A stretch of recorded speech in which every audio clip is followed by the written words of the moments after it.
Protocol has been thoroughly observed by the VC earlier. All I'm going to say is good evening, ladies and gentlemen. The author of these words is our distinguished host at this 14th annual Thabo Mbeki Africa Day lecture, the second President of the Republic, President Thabo Mbeki. I suspect that our dearest President, I'm glad he's not physically here, you will not take issue with this humble African banker if I were to be so bold as to add another characteristic to his injunction, that characteristic being audacity, so that we can say gloom and despondency have never defeated adversity. Trying times need courage, resilience, and audacity. Audacity is a characteristic that we African bankers understand very well. It is that attribute, that quality that describes stubborn faith, a never say die attitude, a desire to close the gap between where you are and where you want to be.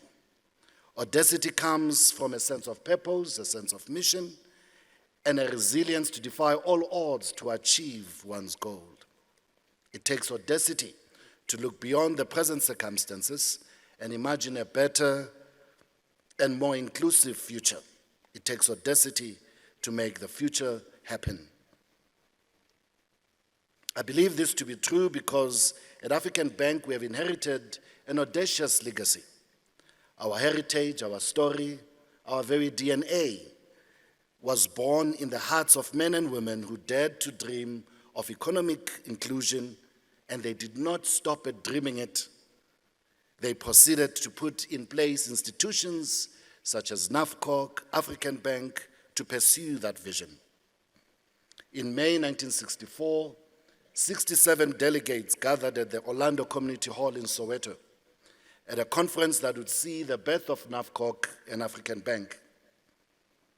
Only a few weeks after this meeting, Thabo Mbeki, the father of our host tonight, he, together with his comrades, the Mandelas, the Sisulus, were found guilty of treason by the colonial apartheid government. This epoch compelled the young Thabo Mbeki to appear before the United Nations Special Committee on Apartheid, calling on them to intervene and save these heroes of our revolution from the hangman's noose. The day after the Rivonia trial verdict, he organized a march from Brighton to London to petition the British Prime Minister and to lead a demonstration outside South Africa House in Trafalgar Square. By the time that the inaugural NAFCOC meeting was being held, we were months into the Rivonia trial. One cannot really begin to imagine what the Mbeki family had to endure for the cause of freedom. And yet amongst the 67 delegates who envisioned and resolved to establish African Bank was the courageous, resilient, and audacious Michael Musweu Muerane, the uncle to President Mbeki, and the only woman delegate at that conference, Mama Nomaka Epianet Mbeki, his mother. Against the backdrop of the unfolding Rivonia trial, wherein the mighty force of the colonial apartheid state was scrambled to throttle a just political cause, these men and women transcended their pain and forged ahead with a struggle for economic inclusion and emancipation. A revolution of financial inclusion for black households, black entrepreneurs, small medium enterprises was birthed. A revolution through which those at the bottom of the economic pyramid, those at the periphery of economic activity, would have a path into the mainstream of financial services and the economy. That is what they did by establishing African Bank and NAFCOC as twin vehicles with a shared economic inclusion and economic freedom ambition.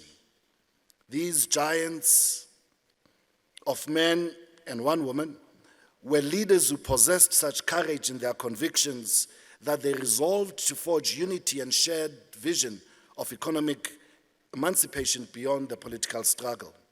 The passion that burned inside them was so great that it continues to inspire a new generation to this day, a generation I'm honored to represent here tonight, a generation of African bankers.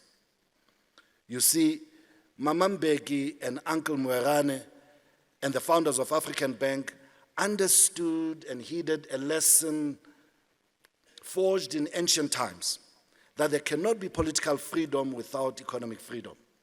And even more incisively, they knew that there cannot be a renaissance without progressive financial intermediary institutions.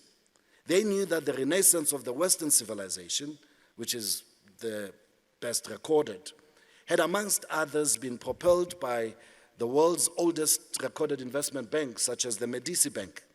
Leonardo da Vinci and the other great artists, innovators, and inventors were catapulted into prominence through the patronage of the Medicis. The environment of scientific endeavor and artistic expression that advanced Western civilization was financed by emergent financial intermediators of that time. And though we may not have the records of the names of the Medicis of Mali, Sudan, Ethiopia, Mapungubwe, Egypt, or China, and other ancient civilizations, we can safely assume that the modus operandi had been the same. For in its purest and simplest form, banking has always been about gathering various forms of deposits from those with it in surplus, invest it or lend it to those who can put it to productive use and return it safely and with interest.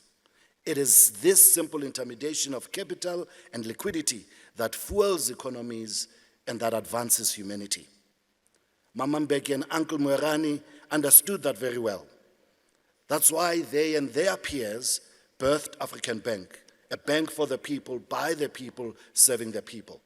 They understood the transformative power of progressive financial services in how they can advance lives, bring real meaning to freedom and self-determination.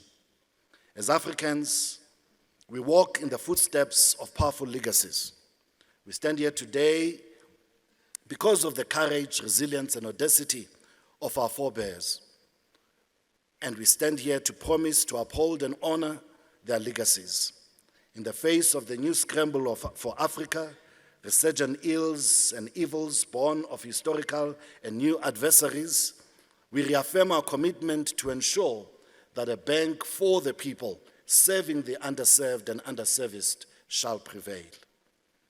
Our forebears believed that we had an inalienable right to forge our own destinies, to determine our own identities, and to be accorded the dignity, the respect that is the birthright of every man and woman in this planet. Our founding chairman, who sadly passed away 2 weeks ago, Dr. Semu Tsonyane, wrote in his autobiography, A Testament of Hope, that, and I quote, "Without a history of success, our people would continue to believe that any advancement was impossible," close quote. For too long, Africa's history of success had been ignored, whitewashed, or buried. It is time to change our narrative. It is time to learn and celebrate our achievements and our heritage. It is time to dust off the stories of our forebears and revel at the deeds of courage, resilience, and audacity. Gloom and despondency have never defeated adversity. Trying times need courage, resilience, and audacity. The resurgence of African Bank is a testimony of the power, the courage, and the audacity. Prof. Patili, it is our humble submission and contribution here tonight that one of the things we would have to do in pushing back against the new scramble for Africa would be to change the narrative and look to our own heritage, to look to our own heroes, not those that have been imposed on us. Learn from their courage, their resilience, and their audacity.